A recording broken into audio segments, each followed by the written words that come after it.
প্রিয় দর্শক সবাই কেমন আছেন? আশা করি সবাই ভালো আছেন। বরাবরের মতো চলে আসলাম বর্তমান সময়ের জনপ্রিয় অভিনেতা ফারহান আহমেদ জোবান এবং জনপ্রিয় অভিনেত্রী আয়েশা খান অভিনীত নতুন নাটকের আপডেট নিয়ে। নাটকটি কবে এবং কোন ইউটিউব চ্যানেলে দেখতে পারবেন সম্পূর্ণ বিস্তারিত জানাবো আজকের ভিডিওতে। তো চলুন ভিডিওতে একটি লাইক দিয়ে ভিডিওটি শুরু করা যাক।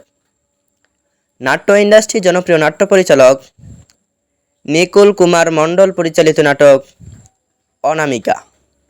নাটকটিতে অভিনয় করেছেন জনপ্রিয় অভিনেতা ফারহান আহমেদ জোবান এবং জনপ্রিয় অভিনেত্রী আয়েশা খান সহ আরও অনেকেই।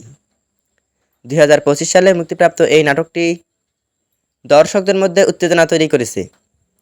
নাটকটি আপনারা আগামী 10 জুলাই মাছরাঙ্গা ড্রামা অফিসিয়াল ইউটিউব চ্যানেলে দেখতে পারবেন। তো নাটকটি দেখার জন্য কে কতটা এক্সাইটেড অবশ্যই কমেন্ট করে জানাবেন এবং নাটকের বিভিন্ন নতুন নতুন আপডেট সবার আগে পেতে চ্যানেলটি সাবস্ক্রাইব করুন। ধন্যবাদ সবাইকে এতক্ষণ পর্যন্ত ভিডিওটি দেখার জন্য। আল্লাহ হাফেজ।